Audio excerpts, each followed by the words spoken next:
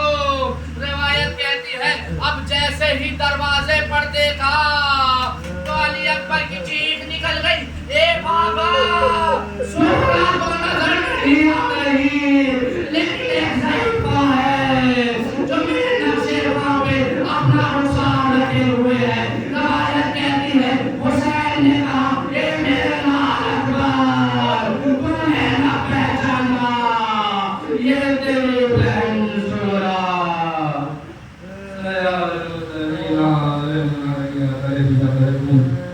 اِنَّا لِلَّهِ وَإِنَّا إِلَيْهِ رَاجِعُونَ. تسلیما لعم. پروردگار ہماری اس مختصر سی عبادت کو قبول فرما. پروردگار جو پریشان حال ہے ان کی پریشانی کو دور فرما، جو مخدوم ہے ان کے قرض کو ادا فرما، جو بے اولاد ہے اولاد صالح عنایت فرما، جو صاحب اولاد ہے ان اولاد کو نیکی کی ہدایت دے، جو بے روزگار ہے وہ روزگاری عطا فرما، جو صاحب روزگار ان کی روزگاری میں اضافہ فرما. بارے آپ کے واسطہ محمد آل محمد کا پرچم اسلام کو سہولت عطا فرما، پرچم کفر و نفاق کو سرنگو فرما. دشمنان اسلام، دشمنان اہل بیت، خصوصاً امریکہ اسرائیل کو نیست و نابود فرما. بارے آپ کے واسطہ محمد آل محمد کا زیادہ امتحان نہ لے، حجت آخرت کے ضرور میں تعجیل فرما، تعجیل فرما، تعجیل فرما. بعد القول و من انصار و من محجور فرما. ربنا تحملنا انك